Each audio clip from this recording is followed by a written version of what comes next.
Hi everyone, நான் doctor Sasitharan. So எல்லாருக்கும் new year wishes 2025 ஒரு நல்ல இயராக உங்களுக்கு அமைய வாழ்த்துக்கள்.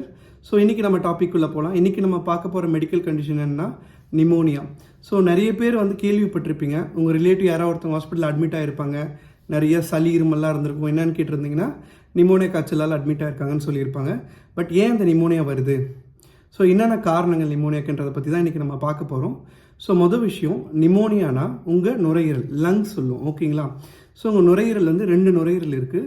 இந்த நுரையீரலோட நார்மலான ஃபங்க்ஷன் என்னென்னா, இப்போ நம்ம காற்றுல ஏரில் இருக்கிற ஆக்சிஜனை நம்ம நுரையீரலுக்குள்ளே கொண்டுட்டு நம்ம பிளட்டில் இருக்க செல்ஸுக்கு கொண்டு சேர்க்கறது தான் மெயினாக இந்த நுரையீரலோட வேலை.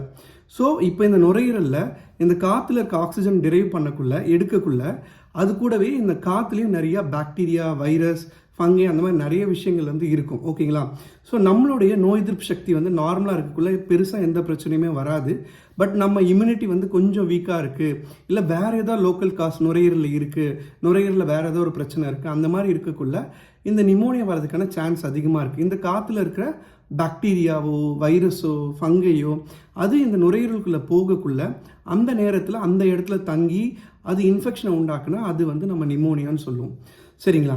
சரி, எப்படி சார் இந்த நிமோனியா நான் தெரிஞ்சுக்கிறது, என் குழந்தைக்கோ எங்கள் வீட்டில் இருக்கிறவங்களுக்கோ நிமோனியா காய்ச்சல் இருக்குன்றது எப்படி நம்ம தெரிஞ்சுக்கிறது, எப்படி நாங்கள் சீக்கிரமாக ஐடென்டிஃபை கண்டுபிடிக்கிறது அப்படின்னு கேட்டிங்கன்னா, ஸோ உங்கள் வீட்டில் யாருக்கோ ஒரு குழந்தைன்னு வச்சுக்கோங்களேன், அவங்களுக்கு உடம்பு சரியில்லை, ஜுரம் இருக்குது, ஒரு 2 நாளாக ஃபீவர் இருக்குது, ஃபீவரோடு சேர்த்து ரெஸ்பிரேட்டரி டிஸ்ட்ரெஸ் சொல்லுவோம், அதாவது மூச்சரப்பு அதிகமாகுது அப்படின்னா, குழந்தைங்க ரொம்ப சின்ன குழந்தைங்க எடுத்திங்கன்னா அள்ளு விடுதுன்னு சொல்லுவாங்க, நீங்கள் கேள்விப்பட்டிருப்பீங்க நிறைய இடத்துல. ஸோ அந்த அள்ளு விடுதலை நம்ம எப்படி சொல்லுவோம்னா, இப்போ 2 மாதத்துக்கு கீழே இருக்கிற குழந்தைங்க இருந்தாங்கன்னா அவங்களுக்கு மூச்சு விடுற அளவு 60க்கு மேலே இருந்திருந்ததுன்னா அது அள்ளு விடுறதுன்னு சொல்லுவோம். 2 மாதத்துலேருந்து 1 வயசு கீழே இருக்கிற குழந்தைங்களுக்கு பார்த்தீங்கன்னா 50க்கு மேலே ஒரு நிமிஷத்துக்கு மூச்சு விட்டாங்கன்னா அது அள்ளு விடுறதுன்னு சொல்லுவோம். அதே 1 வயசுலேருந்து 5 வயசு இருக்கிற குழந்தைங்களுக்கு 40க்கு மேலே மூச்சு விட்டாங்கன்னா அள்ளு விடுதுன்னு சொல்லுவோம்.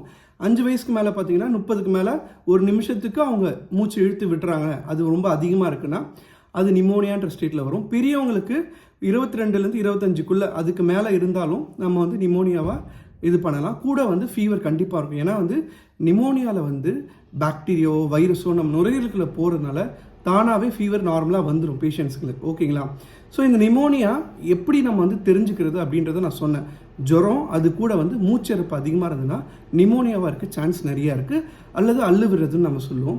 ஸோ அது கூட நம்ம சார் இப்போ நிமோனியா இருக்குன்னு எங்களுக்கு தெரிஞ்சிடுச்சு, என்ன காரணம், நம்ம முன்னாடி சொன்ன மாதிரி தான் பாக்டீரியாவாக இருக்கலாம், வைரஸாக இருக்கலாம், இல்லைனா பூஞ்சை சொல்லுவோம், ஃபங்கையாக கூட இருக்கலாம். இந்த மாதிரி எந்த ஒரு காற்றுல இருக்க பாக்டீரியாவும் நம்ம உடம்புல நம்ம நுரையில் ஏதோ ஒரு பிரச்சனையால் அங்கே தங்கி அங்கே இன்ஃப்ளமேஷன் சொல்லுவோம், அதாவது அந்த இடத்துல வீக்கத்தை உண்டாக்குள்ள அங்கே நீர் தேங்கி அந்த நுரையீரலோட செயல்பாடு கம்மியாகக்குள்ள அது நிமோனியான்னு சொல்லுவோம், ஓகேங்களா. சார் எப்படி சார் அது நாங்கள் கண்டுபிடிச்சா, இப்போது எங்களுக்கு நிமோனியா இருக்குன்னு இந்த மூச்சு அள்ளுவதை வச்சு தெரிஞ்சிடுச்சு.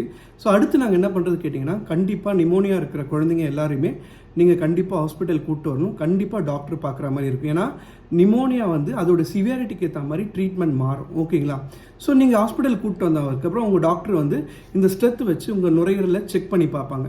அதில் ஏதாவது சவுண்ட் அந்த மாதிரி எதாவது கேட்டாலோ, இல்லை அவங்களுக்கு நிமோனியா மாதிரி இருக்குது சஸ்பிஷியஸாக தெரிஞ்சாலோ ஒரு செஸ்ட் எக்ஸ்ரே ஆர்டர் பண்ணுவாங்க, அதாவது மார் எக்ஸ்ரே ஆர்டர் பண்ணுவாங்க, செஸ்ட் எக்ஸ்ரே.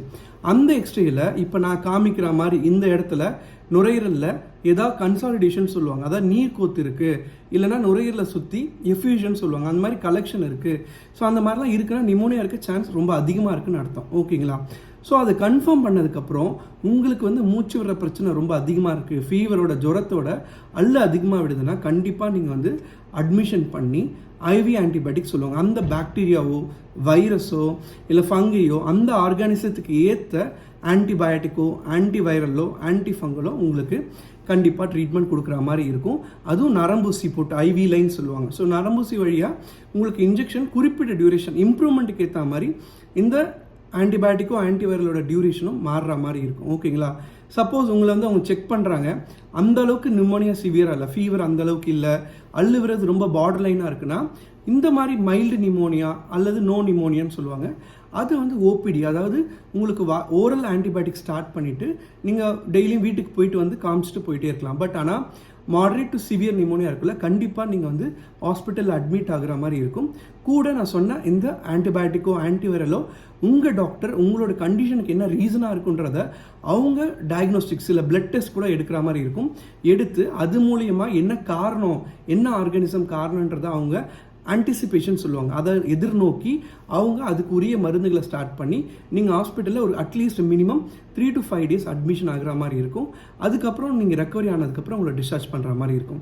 ஸோ உங்களுக்கு நிமோனியா ரிலேட்டடாக வேறு எந்த சந்தேகம் இருந்தாலும் நீங்கள் கமெண்ட் பாக்ஸில் பின் பண்ணலாம், நம்ம அதை பற்றி டிஸ்கஸ் பண்ணலாம். ஃபர்தர் வேறு ஏதாவது டாபிக் பற்றி டிஸ்கஸ் பண்ணணும்னு நினச்சிங்கன்னா கமெண்ட் பண்ணுங்கள், will discuss. So until then bye from doctor Sasitharan.